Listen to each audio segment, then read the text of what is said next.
Tonight I spoke to a law enforcement expert who told me arming teachers could work, but only with extensively trained security guards on campus as well. And then I saw firsthand that sort of training is costly and it takes a lot of time. Tell me how necessary it is right now to have armed security guards, former police officers in our schools. Well, I don't see any other alternative, because anything that they're working on right now, any of the legislation to change gun laws, any of the arming teachers, the training that's going to be required for all of that is going to take a lot of time. It's not going to happen tomorrow. These events are happening now.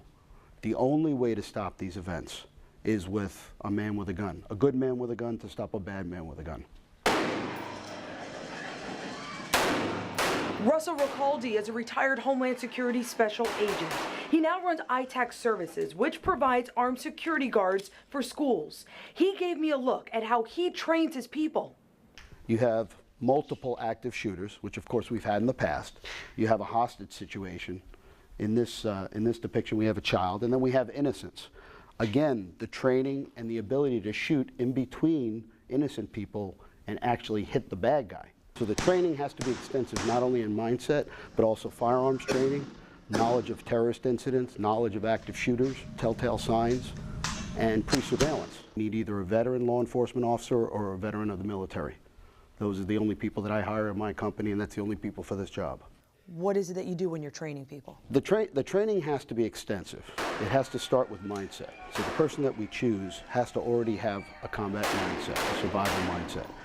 This is a situation where, in an active shooter, you have to now, by yourself, engage a person that's using deadly force that would normally be engaged by an entire SWAT team. So that means the person you're describing is going to be in a different pay bracket because you're expecting so much experience.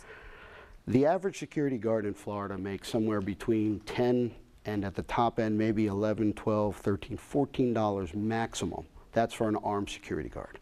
You cannot get the quality of person that you need for this job at that price. And these people that are doing these active shooter scenarios, they don't want to be taken down by police. That's why they normally commit suicide. They commit suicide because they're cowards. As soon as they are engaged, they're done. The shooting stops.